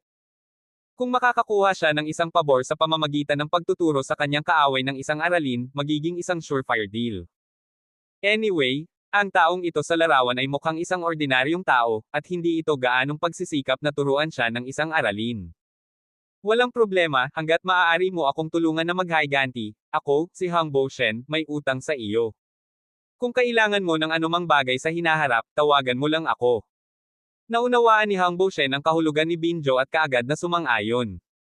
At sa gayon, ang dalawa sa kanila ay nakarating sa isang pinagkasunduan sa pribadong silid, na nagbabalak upang makitungo kay Jendong. Siyempre, ito ay isang pagsasabuatan na nakatago sa kadiliman, at si Jendong ay pansamantalang hindi alam ito. Tulad ng para kay Jendong, ipinagpatuloy niya ang kanyang gawain sa susunod na mga araw, kasama si Ching Shen upang magtrabaho sa umaga at magkasama sa gabi. Dahil sa kanilang patuloy na pagkain, pamumuhay, at nagtutulungan, lumakas ang kanilang paglapit, at mas malapit ang kanilang relasyon. Lalo na nalulugod si Jie Shengshen na makita ito, dahil lagi niyang inaasahan na ang dalawang kabataan na ito ay magkasama. Gayunpaman, si Qing Yingshen, sa ilang kadahilanan, ay palaging nakakaramdam ng pagkabalisa tuwing nakikita niya si Zhendong at ang kanyang kapatid na si Qingshen na may matalik na pakikipag-ugnay. Ginawa nitong medyo natatakot si Zhendong, na natatakot na baka masaktan siya muli balang araw ng walang dahilan. Isang araw, habang si Zhendong ay nagtatrabaho sa The Shen Group tulad ng dati, bigla siyang nakatanggap ng isang tawag mula kay Biao Chen. Ginoong Zhendong, mayroong balita tungkol sa Qingmo Pavilion. Si Biao ay nagulat ng magalang sa telepono. Kabanata 18. Makitid na kalsada para sa mga kaaway. Mula pa nang suriin niya ang impormasyon sa Aokikon ng gabing iyon, sinabi ni Zhendong kay Biao na bigyang pansin ang Aokikon kamakailan at ipagbigay alam sa kanya kung mayroong anumang kilusan. Hindi, tumatawag na ngayon si Biao. Anong balita? Kinuha ni Zhendong ang tasa ng kape sa harap niya, humigop at nagtanong. Nakuha ko ang balita na magkakaroon ng isang laban sa boxing sa Qingmo Pavilion ngayong hapon. Sinasabing maraming mga master sa kompetisyon. Humiling ako ng isang kakilala upang makakuha ng isang sulat ng paanyaya. Kung nais mong pumunta, ipapadala ko ang sulat ng paanyaya sa iyo. Si Biao sa kabilang dulo ng telepono ay napakamagalang. Nang nakikipag-usap kay Zhendong, siya ay mapagpakumbaba hanggat kaya niya. Pagkatapos ng lahat, personal na nakaranas siya ng kakilakilabot na nakamamatay na Diyos na ito. Ang ganitong uri ng tao ay mas mapanganib kaysa kay Hangbo Shen at ang pamilyang Shen, at hindi niya kayang masaktan siya. Tama ka, medyo makatuwiran ka. Ngumiti si Zhendong. Matapos matanggap ang kanyang papuri, agad na tumugon si Biao na may ngiti, nanalo si Brother Zhendong ng parangal. Hindi ba ito ang dapat nating gawin? Pagkatapos ay maghintay ka lang, ipapadala ko sa iyo ang sulat ng paanyaya kaagad. Ang kahusayan sa trabaho ni Biao ay medyo mataas, at inihatid niya ang sulat ng paanyaya kay Zhendong ng mas mababa sa 10 minuto pagkatapos ng pag-hang up ng telepono. Naalala pa rin ni Zhendong na noong hinahanap niya ang Aokikon Pavilion sa araw na iyon, napansin niya na ang mga kwalifikasyon para sa pagpasok sa pavilion ng Aokikon ay mahigpit, at ang kanilang mga titik ng paanyaya ay hindi lamang makuha ng pera, ngunit kailangan ding magkaroon ng isang tiyak na katayuan. Ang kakayahan ni Biao na makuha ang sulat ng paanyaya ay nagpapakita na siya ay may kakayahang.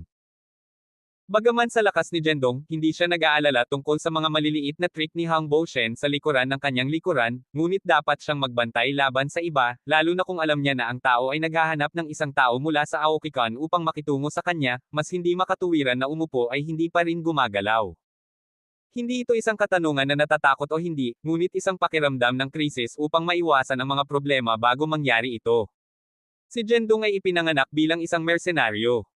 Mas kilala siya kaysa sa ibang tao na hindi niya minamaliit ang anumang mahina na kaaway, at tiyak na ang pakiramdam ng krisis na ito ay pinananatili, maaari siyang mabuhay hanggang sa araw na ito.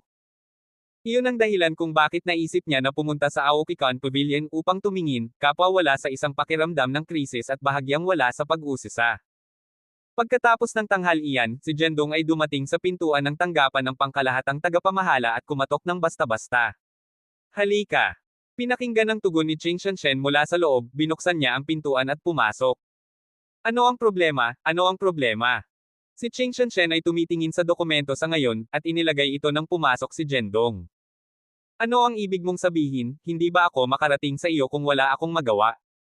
Kahit na ikaw ang pinuno ko, ikaw din ang aking kasintahan. Nagbiro si Zhendong na may smirk na may layunin. Matapos makasama para sa panahong ito, ang ugnayan sa pagitan ng dalawa ay naging mas malapit, at ang mga chat ay mas natural at madaling pagpunta, at hindi na sila mahigpit. Si Qing Shen ay hindi nagagalit, ngunit namula sa kahihiyan. Ngunit ang kahihiyan na ito ay isang pansamantalang resulta lamang, at mabilis niyang itinago ito, itigil ang pakikipag-usap sa akin, oras ng pagtatrabaho ngayon, paano ka makikipag-usap at tumawa. Hinaplos ni Zhendong ang kanyang ilong at ngumiti, at tumigil sa pagtalo sa paligid ng bush, sa totoo lang, nais kong humingi ng bakasyon. Hilingin sa pagliban. Ano ang ginagawa mo? May gagawin ako sa hapon. Sinabi ni Zhendong. Anong meron? Ito ay isang bagay ng personal na privacy, kaya dapat kong tumanggi na sagutin ito. Nagkibit balikat si Zhendong. Ang pangungusap na ito ay direktang gumawa si Qing Shen nang hindi alam kung ano ang sasabihin. Sa katunayan, ang mga empleyado sa pangkat ng Shen ay pinapayagan na humingi ng pagliban ng isang beses sa isang buwan. Ito ang normal na pagtrato na tinatamasa ng mga empleyado. Hindi talaga nais ni Jendong na wala siyang karapatang pilitin ang iba, maging pinuno man o bilang isang kasintahan. Narinig ko na may nagsabi na si Biao Chen ay dumating sa kumpanya upang hanapin ka kaninang umaga. May kinalaman ba ito sa kanya kung humiling ka ng pagliban? Nakatitig si Ching Shen kay Jendong at nagtanong ng pansamantala. Nagulat si Jendong na kilala niya si Biao. Ngunit maingat na iniisip ito, tila walang kakaiba tungkol dito. Si Biao ay itinuturing din na isang figure sa Nanzhou City Road, at tila normal para makilala siya ng mga lokal. Humingi ako ng pagliban dahil mayroon akong ibang mga bagay na dapat gawin, at wala itong kinalaman kay Biao. Ipinaliwanag ni Jendong. Kung gayon bakit siya lumapit sa iyo? Alam mo ba kung sino si Biao Chen? Huwag masyadong lumapit sa ganitong uri ng tao, kung hindi, walang makakain. Pinayuhan ni Ching Shen na may seryosong ekspresyon.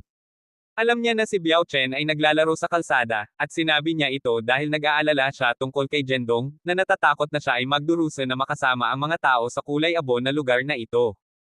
Naririnig ito, si Jendong ay kumilos at natagpuan din itong nakakatawa. Si Biao Chen ay isang nakababatang kapatid lamang sa harap niya, hindi man lang siya naglakas loob na magsalita ng malakas, kaya paano siya maglakas loob na magplano laban sa kanya. Kita ko, salamat sa iyong relasyon, asawa ko. Pagkatapos ng lahat, nababahala si Ching Shen tungkol sa kanya, si Jendong ay hindi tumanggi ng anuman, ngunit tumanggo na may ngiti sa kanyang mukha. Go! Go! Sino ang asawa mo? Si Ching Shen ay gamulong sa kanyang mga mata.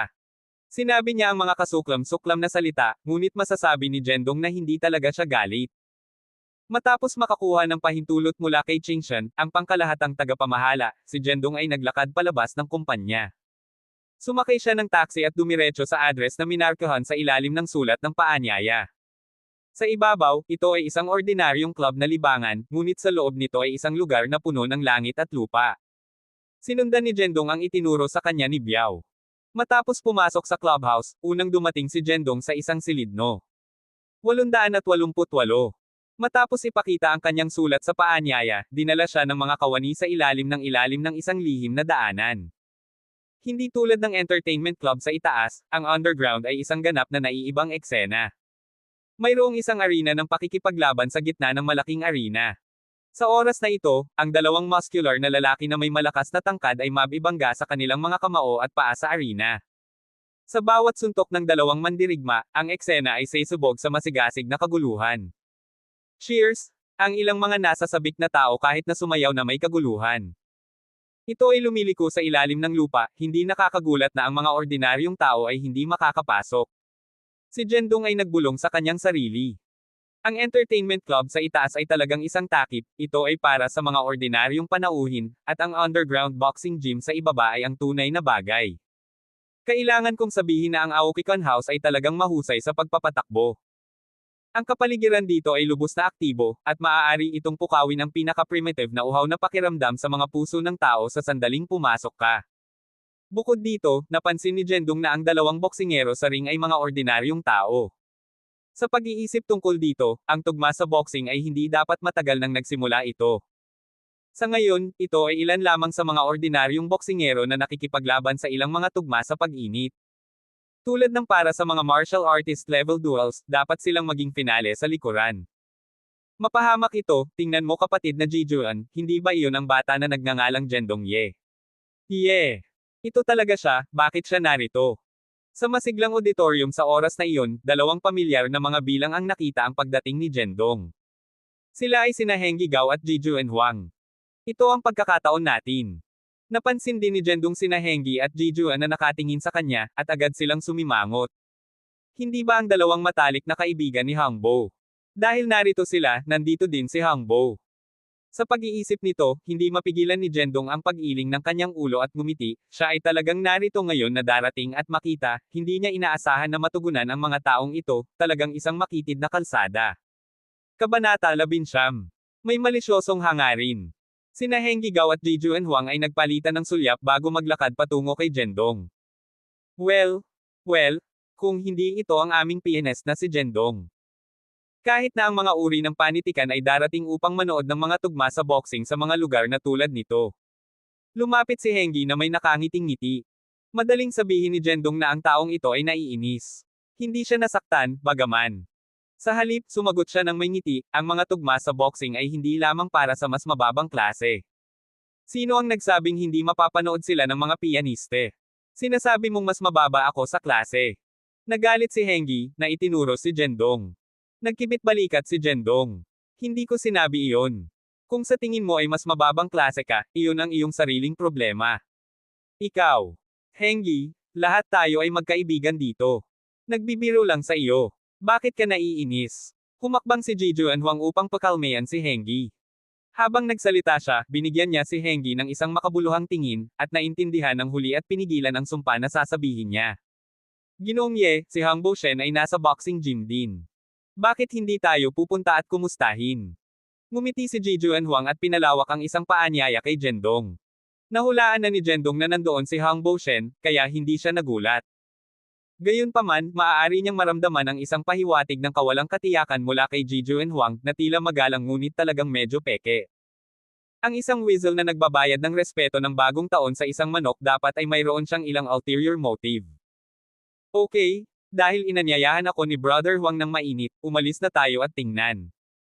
Bagaman alam niya na ang taong ito ay walang magandang hangarin, sumang-ayon pa rin si Jendong. Sa harap ng labis na lakas, si Jendong ay walang kinatakutan. Nais niyang makita kung anong mga trick ang maaaring i-play ng mga ito. Nang maglaon, dinala ni Jijuan si Jendong sa ikalawang palapag ng boxing gym. Bagaman tinawag itong ikalawang palapag, ito ay katulad ng isang top-level na kompartimento. Kung ikukumpara sa ibaba, mayroong isang mas malawak na pagtingin dito, at ang panunood ng mga tugma sa boxing dito ay maaaring magbigay ng isang mas mahusay na karanasan sa visual. Gayunpaman, kahit na ang pananaw ay mabuti dito, hindi lahat ay maaaring tumayo. Ang madla sa ikalawang palapag ay malinaw na mas kaunti kaysa sa ibaba, at ang bawat miyembro ng madla ay nakaupo sa isang high-end na maluho na sofa, na may mga tabako, pulang alak, at iba pang mga high-end na mga produktong luho na nakalagay sa tabi nila. Malinaw na ito ay isang espesyal na lugar na inihanda para sa mga customer ng VIP. Ginoong Shen, tingnan kung sino ang narito. Pinangunahan ni Jijuan si Jendong sa gitna ng sofa. Si Hang Bo-shen ay nakaupo dito kasama ang isang binata, nakikipag-chat. Ang taong ito ay tumingin tungkol sa parehong edad tulad ni Hang Bo, ngunit ang kanyang aura ay mas malakas kaysa sa dati. Nararamdaman ni Jendong ang pagbabago-bago ng espiritual na kapangyarihan mula sa taong ito. Tila na ang taong ito ay isang martial artist, at isang master na. Jendong, anong ginagawa mo dito? Si Hang Bo, na nakikipag-usap sa binata, ay biglang tumayo nang makita niya si Jendong na lumapit, at ang kanyang mga mata ay naging malamig. Bakit hindi ako makakapunta dito? Tanong ni Jendong. Shen, si Brother Ye ay narito rin upang panoorin ang tugma sa boxing. Nangyari lang kaming makilala siya sa ibaba at dinala siya. Mabilis na ipinaliwanag ni Jijuan, na binigyan si Hang Bo ng isang malagkit na tingin. Ang madilim na ekspresyon ni Hang Bo sa wakas ay nawala, at inilagay niya ang isang malamig na ngiti sa halip dahil narito ka, umupo tayo ng magkasama. Anyway, hindi ka kwalipikado na pumasok sa lugar ng VIP ng regular. Ngayon, hayaan mo akong bigyan ka ng isang pagkakataon na bask sa limelight. Hindi binibigyang pansin ni Jendong ang kanyang panunuya, ngunit sa halip ay nakaupo ng natural na may kalmadong ekspresyon. Nakakakita sa kanya ng ganito, si Hang Bo ay hindi maipaliwanag na nagalit. Sino ito? Isang kaibigan ni Ginoong Shen. Umupo si Jendong at ngumiti habang tinitingnan ang binata sa tabi niya. Ito ang aking bro, Ching Ye. Isa siya sa mga nangungunang eksperto sa Nanzhou City. Jendong Ye at Ching Ye ay may parehong apelyido, ngunit bakit ka walang saysay? Kailangan mong umasa sa mga kababaihan upang maaga sa iyong karera. Si Hang Bo ay may hawak na sama ng loob laban kay Jendong dahil sa pagkuha ng kanyang posisyon sa vice-presidente, kaya't kinuha niya ang pagkakataon na mapaliit siya. Si Jijuan, na katabi nila, ay sumali rin sa ilang mga sarkastiko na puna. Ginoong Shen, ang bawat isa ay may sariling lakas at kahinaan. May mga henyo tulad ng kapatid na si Ching Ye, at syempre, mayroon ding ilang mga walang saysay na tao. Haha, totoo iyon. Mayroon silang parehong apelyido, ngunit bakit may malaking pagkakaiba? Alam ni Jendong Ye na inanyayahan siya ng dalawang ito ng walang magandang dahilan. Sapat na, sinusubukan lamang nilang gawing masaya siya. Gayunpaman, si Jendong ay hindi nagagalit. Sa halip buong pagmamalaki siyang ngumiti at sinabi, umaasa sa mga kababaihan upang magpatuloy kahit papaano ay nagpapakita na may kakayahang kumain ako ng malambot na pagkain. Natatakot ako na ang ilang mga tao ay hindi makakain ng bibig ng malambot na pagkain. Nang marinig ito, agad na naging itim ang mukha ni Hangbo. Nais niyang gamitin si Ching bilang paghahambing upang mapahiya si Zhendong, ngunit hindi niya inaasahan na hindi lamang makaramdam si Zhendong Ye, ngunit ipinagmamalaki din na umasa sa mga kababaihan na maaga. Ang taong ito ay may ganitong makapal na balat. Galit si Hangbo, ngunit pagkatapos ay bigla siyang may ideya. Zhendong, magaling ka sa pakikipaglaban, di ba? Ang aking kapatid na si Ching ay isang bihasang manlalaban din. Paano ang tungkol sa inyong dalawa ay may tugma? Alam ni Hangbo ang lakas ni Ching, at kung si Zhendong ay nang-ahas na tanggapin ang hamon, mabubugbog siya ng masama. Pagkatapos ay maaaring i-film ni Hangbo ang buong bagay at i-post ito online upang maging sikat si Zhendong. Hindi sa palagay ko ipinakita ko ang aking mga kasanayan sa harap ni Ginoong Shen. Paano mo malalaman na maaari akong lumaban? Ngumiti si Zhendong. Si Hangbo ay nakuha. Napagtanto niya na narinig lamang niya ang tungkol sa mga kasanayan ni Zhendong mula kay Biao Chen at hindi pa niya nakita siyang nakikipaglaban. Nahulaan ko. Ano, hindi mo ba magagawa? Nag-sneer si Hangbo. Umiling-iling si Zhendong at ngumiti. Bago siya makapagsalita, si Ching, na tahimik sa lahat ng oras na ito, ay nagsalita. Hindi maganda ang pakiramdam ko ngayon. Kalimutan natin ang tungkol sa tugma. Nagulat si Zhendong. Akala niya si Ching ay isa sa mga bihasang mandirigma ng Ching Mohol na ipinadala ni Hangbo upang makitungo sa kanya. Ngunit ang pagtanggi ni Ching na labanan ang panukala ni Hangbo ay nagpatunay sa kanya na mali. Si Ching Ye ay matalino at alam na nais ni Hangbo na gamitin siya upang salakayin si Zhendong. Kaya't tumanggi siya sa pamamagitan ng paggamit ng kanyang sakit bilang isang dahilan na hindi lamang iniiwasan na maging pawn ni Hangbo ngunit iniiwasan din ang pagkakasala sa kanya. Ito ay isang maayos na pagkilos. Wala pang sinabi si Hangbo, ngunit nais pa rin niyang ipahiya si Zhendong. Kaya dumating siya ng isa pang ideya. Ang panunood ng isang away ay maya mo. Paano ang tungkol sa pagdaragdag namin ng ilang mga taya upang gawin itong mas kawili-wili? Itinuro ni Hangbo ang arena ng martial arts sa ibaba, na naghahanap ng provocatively kay Zhendong. Sa tuwing ang taong ito ay bumagsak, alam ni Zhendong na siya ay magtapon, ngunit hindi siya nababahala. Natagpuan pa niya ang kamangmangan ni Hangbo na medyo nakakatawa. Kahit anong laro na nais mong i-play, sasamahan kita hanggang sa wakas. Kabanata 20. Mangyaring simulan ang iyong pagganap. Taya namin kung aling boksingero ang maaaring manalo sa ring. Ang natalo ay kailangang uminom ng lahat ng alkohol sa talahanayan na ito ng sabay-sabay bilang parusa. Paano ito? Naglakas loob ka bang maglaro? Itinuro ni Hangbo ang alkohol sa mesa at sumisigaw. Mayroong higit sa 10 bote ng iba't ibang uri ng alkohol sa mesa, kabilang ang mga pulang alak at distilled espiritu. Kahit na ang isang napapanahong inumin ay marahil ay kailangang magkaroon ng kanilang tiyan na pump pagkatapos uminom ng lahat ng mga ito na magkahalong magkasama. Sinulyapan lang sila ni Zhendong at hindi sinabi. Naisip niya sa kanyang sarili na ang taong ito ay talagang tuso, malinaw na sinusubukan na ipadala siya sa ospital. Ano, natatakot ka ba? Ang bawat bote ng alkohol sa talahanayan na ito ay nagkakahalaga ng libo-libo. Ikaw, isang bansa na bumpkin na hindi pa natikman ang gayong high-end na alkohol sa iyong buhay, hindi man lang maglakas loob na uminom ito kapag inaalok ko ito sa iyo sa pangalan ng isang pusta. Nakita ni Hangbo na tahimik si Zhendong at naisip na natatakot siya, kaya't agad siyang sinisiraan. Ngumiti si Zhendong at sinabing, ang pusta ay walang problema, ngunit paano kung hindi mo ito pinarangalan kapag natalo ka? Ha, sa palagay mo matalo ako sa iyo. Paano kung gagawin mo? Walang pagkakataon na mangyari iyon. Si Hangbo ay tila lubos na tiwala sa kanyang mga kasanayan sa boxing.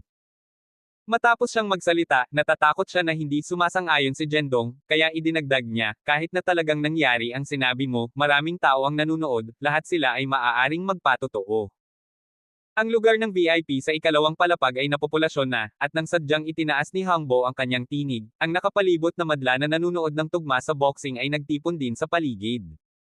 Hindi ba iyon si Young Master Shen? Sinabi nila na siya ang pangalawa bilang utos ng pamilyang Shen, anak ni Jihua Shen. Sino ang taong tumaya laban sa kanya? Napaka-bold niya. Hindi ba niya alam na si Ginoong Shen ay regular sa Qingmo Pavilion at mahusay sa boxing? Kung sino man siya, hanggat mayroon tayong isang bagay na dapat panoorin. Ang pag-inom ng sabay-sabay, papatayin niya ang kanyang sarili. Haha.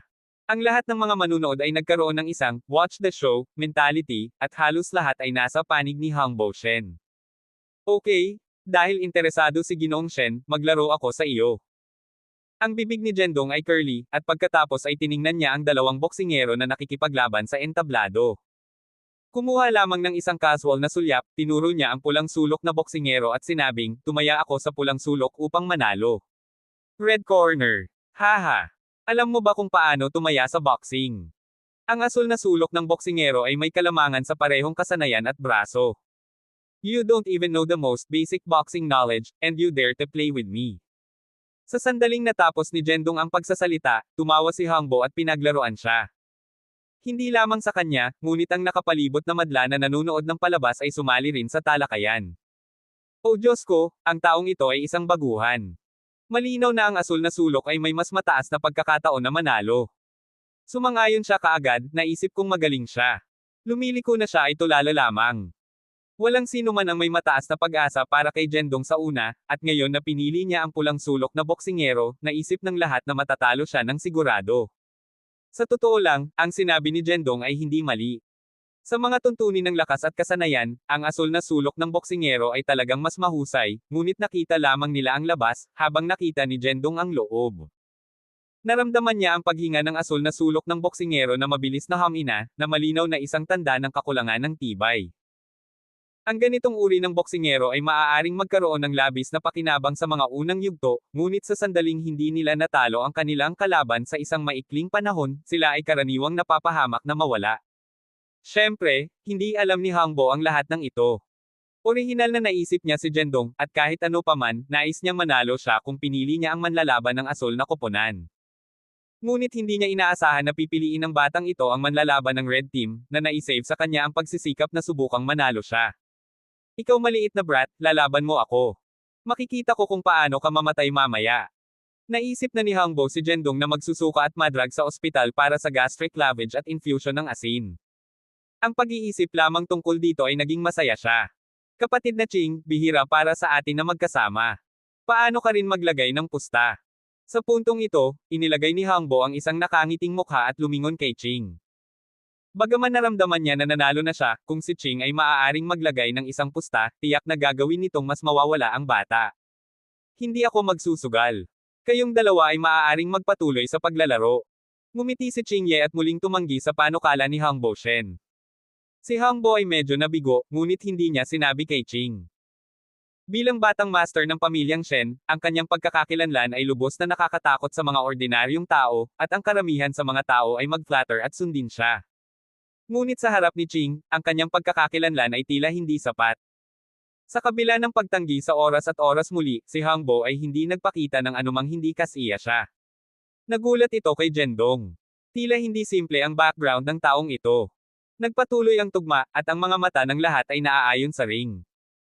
Sa simula, si Hangbo at ang kanyang mga kasama ay may isang ngiti, ng ngiti sa kanilang mga mukha, ngunit habang tumatagal ang tugma, ang tibay ng manlalaban ng asul na koponan ay malinaw na bumababa.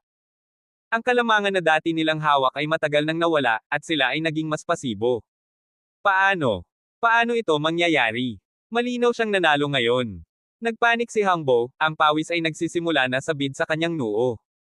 Sa kabila ng maraming mga bote ng alkohol sa mesa, sila ay para lamang sa palabas si Hangbo ay hindi talaga nagkaroon ng maraming pagpapaubaya sa alkohol.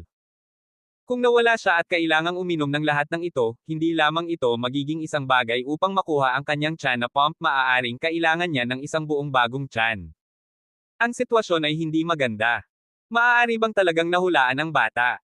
Imposible iyon. Pansamantala lang. Ang batang iyon ay malinaw na walang alam tungkol sa pakikipaglaban. Marami pa ring mga murmurs sa paligid nila, ngunit ngayon mas maraming mga tao ang nagsisimulang mag-alinlangan sa kanilang mga nakaraang pagpapalagay. Sa paglipas ng oras, ang ritmo ng asul na boksingero ay naging mas at mas mali, at si Hangbo ay lalong nagulat. Sa wakas, ang kanyang pinakamasamang takot ay natanto. Ang pulang boksingero ay nakarating sa isang kawit sa baba ng asul na boksingero, at ang huli ay nawala ng malay at natamba sa sahig. Ding! Ang nagwagi ay ang pulang boksingero. Habang nahulog ang gavel, inihayag ng referee ang resulta ng tugma. Himas! Sa sandaling ito, ang isang kolektibong gasp ay maaaring marinig mula sa lugar ng VIP sa ikalawang palapag. Halos ang tingin ng lahat ay naaayon kay Hangbo Shen, na naging mapatla at pinagpapawisan ng labis. Ang kanyang ekspresyon ay sobrang pangit na siya ay parang kumain na lang siya ng isang patay na daga. Paano? Paano ito nangyari? Natalo ba si Shen? Si Jijuan Huang at ang iba pang tao ay nababagabag din. Ang resulta ay lampas sa inaasahan ng lahat sa simula, naisip ng lahat na siguradong matalo si Jendong. Ngunit ang katotohanan ay tulad ng isang matigas na sampal sa mukha, lalo na para kay Hangbo na tumanggap ng pinakamahirap na sampal, ang uri na sumikat sa isang malakas na smack. Kahit na si Ching, na palaging nagpapanatili ng isang mahinahon na pag-uugali, ay hindi makakatulong ngunit magpakita ng isang pahiwatig ng paghanga at sorpresa kay Jendong. Umaasa akong uminom ng ilang high-end na alak, ngunit sa kasamaang palad wala akong pagkakataong iyon ngayon. Si Jendong ay nagkasala ng isang panghihinayang ekspresyon, nagbuntong hininga, at pagkatapos ay nagbigay ng isang bote ng alak kay Hangbo. Halika, young Master Shen, mangyaring simulan ang iyong pagganap.